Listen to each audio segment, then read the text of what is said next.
Hello and welcome to the FATBOSS guide to the Stone Legion Generals in Castle Nathria. This free face fight is considered easier than Sludge Fist before it, but with that said, there are several ways you can kill your entire raid team if you do things incorrectly. So let's jump straight in. Now in phase 1 you'll be fighting Kaal on the ground, whilst Grashaal casts some spells on you from the air. Aside from occasionally slowing random players by 30%, Grashaal will use his Stone Breakers combo. He will channel Crystallize on a random player, dealing a bit of ticking damage to them before causing them to explode after 5 seconds. This explosion removes all bleed effects off players who stand within it, whilst also dealing some damage and stunning them. After the explosion, a meteor will spawn at that location, dealing lethal damage which is split between anyone within it. So whenever you have a bleed, stand within the initial Crystallize to remove it. As soon as that has exploded, have everyone in the raid stack up within the meteor. If everyone soaks this damage, it really isn't too high, but it's not a bad idea to rotate a raid CD each time this ability is cast, especially in larger raid sizes. Now the bleeds that you'll be wanting to remove with this ability is being applied by Kaal. She will hit the tank with Serrated Swipe, dealing a burst of damage and applying a permanent bleed. This bleed also increases the damage you take from the initial swipe by 50% per stack. Tanks should swap after 2 swipes, as around that time the debuffed tank can stand in the combo to remove their bleed, and ideally you don't really want to be tanking her whilst you're stunned. Now the raid will be gaining stacks via Kaal's Wicked Blade. On normal mode, the boss will just throw a blade at 1 or 2 people, dealing a little bit of damage to them and applying a permanent bleed. These players can't avoid this and just need to clear their bleeds whenever they can. However, on Heroic, the boss will always mark 2 players and she will throw a projectile at them. This projectile will travel to 1 player, then to the other marked player, and then back to the boss. Anyone that it passes through on the way, including the marked players, will explode, dealing damage and applying the permanent horrible bleed to anyone within 8 yards. So you want to set up 2 markers spread 10 yards apart on one side of the boss. This side of the room should be completely clear of players, especially players in melee. When you're marked, you run to one of these markers, get hit, come back, and then you'll clear your stacks whenever the combo next comes in.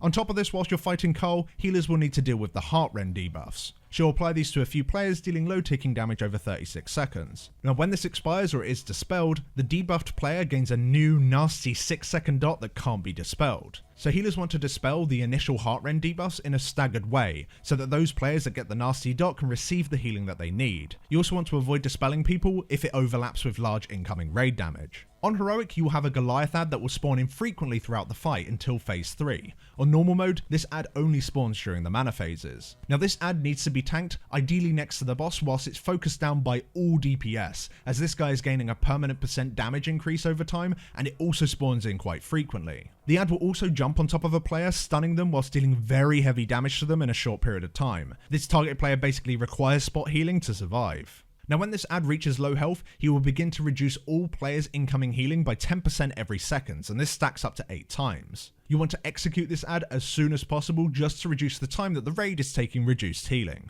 When Kaal reaches 50% health, she will take 95% less damage and waves of commandos will spawn in and fly around the sky, occasionally bombarding players' locations with swirlies that practically one-shot, so make sure you dodge them. Renethel's mana bar will now appear on screen. You need to keep dealing with Kaal's abilities, whilst players go around the platform and collect the red animal orbs that spawn from the adds that are killed by Draven in the sky. After collecting an orb, you have 17 seconds to return it back to Renethel. This will remove your animal automatically and give Renethel 10% mana. This increases to 30% if the orb is from a Goliath. After reaching full mana, Renethel will cast Shattering Blast, removing the damage reduction from the boss, whilst knocking back all players in the room, so the whole raid needs to make sure they're close to him to avoid flying off the platform. Once the damage reduction is removed, the bosses will switch positions and phase 2 will begin. Whilst Kaal's in the air, she won't use any of her phase 1 abilities aside from the Wicked Blade. This is originating from beyond the balcony now, so make sure you position yourself so the minimum amount of players are hit from it.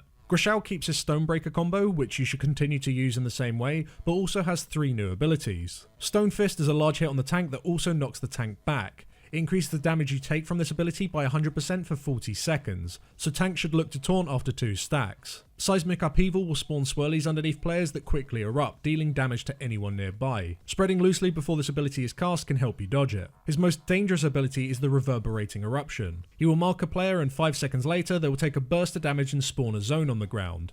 The next time this ability is cast, the same thing will happen, but the zone from the previous ability will also erupt. And if the zone isn't soaked, it will deal very high damage to the entire raid. So you need to assign one person to soak each previous zone just to stop your raid from getting blasted. It's important that you make sure these zones aren't overlapped, as you will receive a 5-second debuff that increases the damage you take from soaking by 500%, and as a result, soaking more than one at the same time will one-shot you without an immunity. This also prevents a player who is targeted by the ability from soaking as well. On Heroic, however, this debuff lasts 45 seconds, meaning that you can only soak every other time. As a result, you're going to need to set up a rotation of soakers to make sure that everything is covered every single time. Calling this on the fly is probably the best, as it's not too difficult to assign, as you'll only ever have a maximum of 3 old zones to soak each time the ability is cast. After getting Grashaal to 50%, you'll have another identical mana phase. After Ranafel casts his blast, Kaal will swoop down, and now you'll have to fight both bosses at once. No more adds will spawn in this phase, so you'll want to just lust and nuke down both bosses, whilst dealing with both of their mechanics at the same time, just like you've been doing throughout phase 1 and 2. As long as you keep the eruption zones far away from the Wicked Blade areas, this phase isn't really that difficult.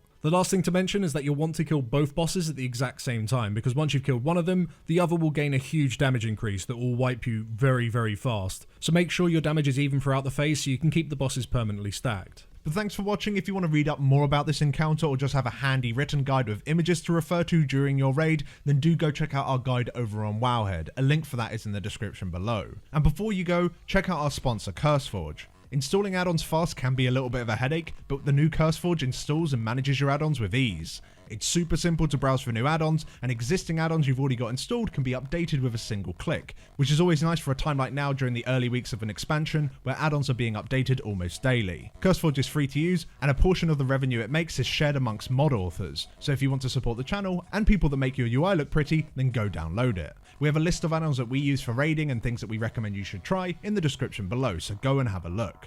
Thanks again for watching, and we shall see you all in the next one. Thanks for watching.